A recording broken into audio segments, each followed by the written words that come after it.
사설 구급차 업계의 비정상적인 운영 실태를 YTN이 연속해서 전해드리고 있습니다. 이번에는 사설 구급차의 무리한 운행 원인으로 지목되는 불법 지입에 대해 취재했습니다. 이현정 기자의 단독 보도입니다. 현행법은 사설 구급차 업체를 운영하려면 최소한 특수구급차 5대를 보유하고 기사와 응급구조사를 고용하도록 규정합니다. 업체 난립을 막고 안전관리 책임을 명확히 하려는 최소한의 장치입니다. 법인 명의를 빌려주고 양도하는 게 불법인 이유도 마찬가지입니다. 그런데 YTN 취재 결과 업체 대표가 고용한 운전기사에게 매월 돈을 받고 운행 수익은 물론 운영권 전부를 넘기는 방식의 불법 지입이 만연한 것으로 파악됐습니다. 취재진이 어렵게 만난 한 사설구급차 업체 대표는 본인을 포함해 지입을 하지 않은 곳을 찾기 힘들 정도라고 털어놨습니다. 전국적으로 구급차 기사, 운전자라고 했을 때 10명 중에 몇 명이 지입이다 이렇게 표현할 수 있을까요? 100명 중에 99명은 지입을. 응급 환자 이송을 위한 구급차가 산납금을 내는 사실상 법인 택시처럼 운영되는 셈인데 매달 내는 지입료 규모도 전국적으로 비슷하게 형성돼 있을 정도입니다. 차를 한 대당 관리비 목적으로 50에서 100만 원. 그러니까 차가 많을수록 그 대표자는 이득이 많은 거죠. 운영권을 손에 넣은 기사는 이송 건수에 따라 수입이 달라지다 보니 무리한 운행으로 이어집니다. 구급차 종사자 하는 분들이 대부분 택배로 생각해요. 같이 응급실 앞에서 만나면 그냥 물건 옮겨간다고 그런 이야기를 긴급을 요하는 환자가 아닌데 불구하고 되게 사이렌 켜고 경광등 켜고 신호 위반하고. 절박한 환자 보호자들을 상대로 덤터기 요금을 뜯어내는 일이 업계에서는 이미 놀랄 일이 아닙니다. 저는 한 번도 켜본 적이 없어요. 그 2달 동안 일하면서 그 미터기를 한 번도 눌러본 적도 없고 본 적은 있어요. 차 안에 있으니까 당연히. 그 오른쪽 기어 그 아래 중간에 있어요. 돈벌이 무법 질주를 막기 위해 전국 150여 개 사설업체, 구급차 1,220여 대에 대한 정부의 전수조사가 시급해 보입니다. YTN 이현정입니다. YTN은 대한인명구조단을 포함한 사설구급차의 문제점을 연속 보도하고 있습니다. YTN 취재 결과 비영리 복지법인인 대한인명구조단 구급차가 실제로는 일부 사설업자들의 편법 영업에 쓰이고 있는 것으로 확인됐습니다. 김혜린 기자가 단독 보도합니다. 대한인명구조단은 지난 1990년 응급환자 이송을 목적으로 보건복지부 허가를 받은 비영리 사회복지법인입니다. 출발지 기준 해당 지역에서만 운행할 수 있는 사설 구급차와 달리 대한인명구조단 구급차는 전국에서 환자 이송이 가능합니다. 장거리를 뛸 수 있어 사설 구급차보다 훨씬 더 큰 돈을 줄 수 있는 구조입니다. 계절별로 행사가 강원도도 많이 있을 수 있고 충청도 많이 있을 수 있고 하다못해 제주도까지도 그 차는 가서 행사를 해도 문제될 게 없으니까. 이러다 보니 사설 구급차 소속 기사에게 인명구조단 차량을 빌려주고 뒷돈을 챙기는 것도 업계에선 공연한 비밀이 됐습니다. 회사에서 일하던 친구들한테 줬고 한 차량 한 50만 원씩 받았죠. 받아서 15만 원 빼고 나머지는 제가 뭐 관리비가 됐던 뭐 이런 명목으로. 문제는 비영리법인인 대한인명구조단과 사설 구급업체가 사실상 한 몸으로 묶여 있다는 겁니다. 최근 중학생 사망사고를 낸 대한인명구조단 횡성지부는 같은 지역 사설업체 대표가 지부장이었고 경기 의정부에선 인명구조단 지부장의 가족이 사설업체를 운영하고 있었습니다. 사설업체 아니에요. 사실혼이에요. 제가 그냥 대표님이라고 불러요. 공동대표처럼. 대한인명구조단 측은 지부장이나 가족이 사설업체를 함께 운영하는 곳이 10여 곳에 달한다며 구조적 문제를 인정했습니다. 결국 환자 이송을 위한 공익적 목적의 전국구 면허가 일부 사설업체의 영리 수단으로 전락했다는 비판을 피하기 어려워 보입니다. YTN 김혜린입니다. 네, 사설 구급차 업계 실태를 고발하는 YTN 연속 보도 전해드리겠습니다. 오늘은 전국에 하나뿐인 응급이송 사회복지법인인 대한인명구조단의 운영 실태를 짚어보겠습니다. YTN 취재 결과 이 법인 소속 구급차 한 대에 190건이 넘는 압류가 걸려있는가 하면 누적된 과태료만 10억 원이 넘는 것으로 확인됐습니다. 이현정 기자의 단독 보도입니다. 전국에서 응급환자 이송을 목적으로 하는 사회복지법인은 대한인명구조단이 유일합니다. 이 법인의 지부장이 되는 건 생각보다 쉽습니다.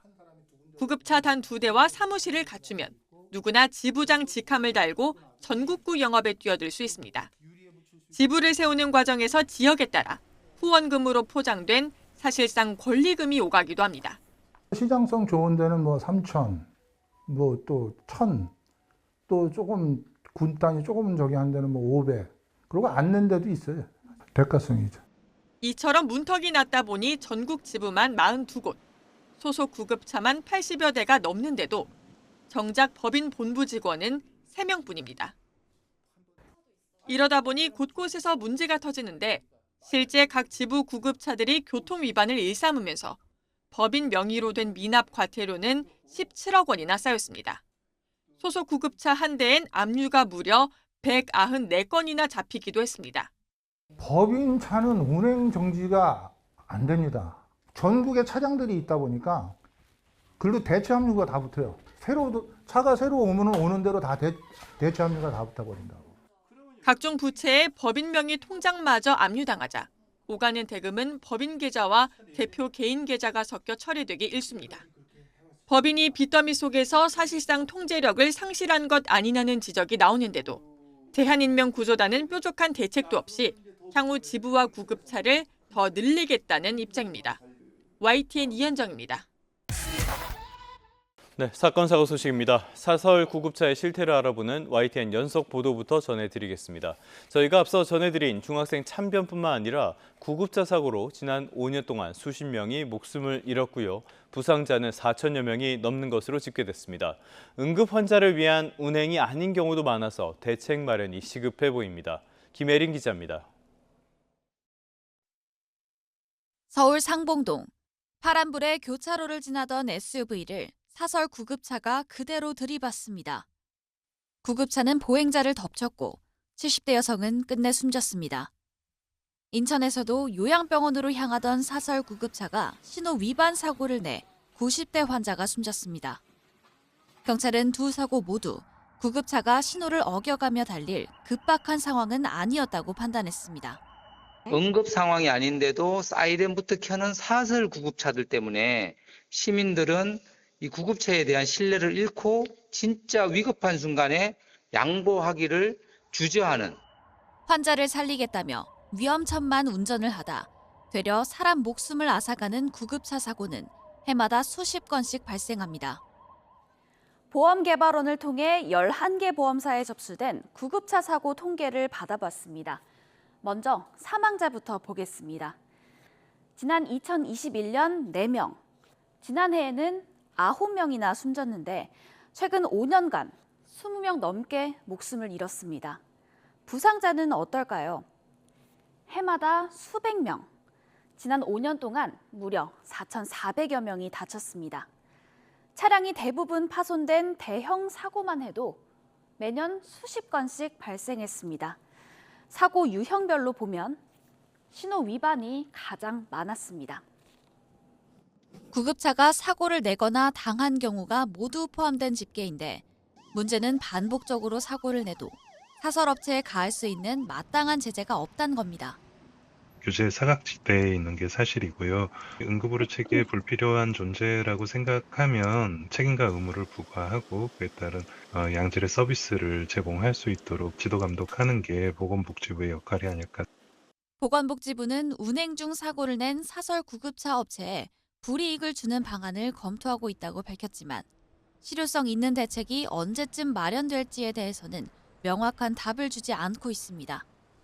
YTN 김혜린입니다. 이 환자 없는 사설 구급차에 어린 중학생이 목숨을 잃었지만 응급의료법 위반과 관련한 경찰 수사와 보건당국의 조치는 더디기만 합니다. 이 생때 같은 자식을 잃은 부모의 가슴은 오늘도 까맣게 타들어가고 있습니다. 계속해서 김혜린 기자가 전해드립니다. 경찰은 15살 중학생의 목숨을 앗아간 사설 구급차 운전자를 교통사고 처리 특례법상 치사 혐의만 적용해 불구속 송치했습니다. 하지만 대한인명구조단이 사고를 낸 사설업체의 명의를 빌려준 정황과 관련한 응급의료법 위반 혐의 수사는 사실상 멈춰 있습니다. 사설 구급차 운영에 구조적이고 근본적인 문제를 파헤쳐 대책을 마련해야 하지만 속도를 내지 못하고 있는 겁니다. 경찰 관계자는 경찰 교통과에서 사고 처리 외에 불법 명의 대여 여부까지 들여다보기엔 현실적인 한계가 있다고 설명했습니다. 명의 대여 의혹이 사고의 직접적인 원인이 아닌 데다 구체적인 물증 없이는 강제 수사를 벌이기도 쉽지 않다고 덧붙였습니다. 그렇다면 관리 책임이 있는 보건복지부와 지방자치단체는 어떨까요? 손을 놓고 있기는 마찬가지입니다.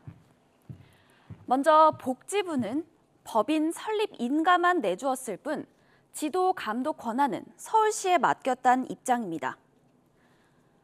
서울시는 실제 운행 현황이나 지부 관리는 각 지자체와 보건소가 담당할 일이라고 반박하지만 보건소 생각은 또 다릅니다.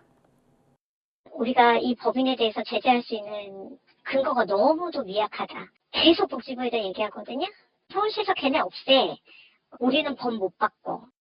건강지침에 대해서 되게 말이 많았고 법적으로는 뭐 저희가 애매한 부분이 있는 것 같아요.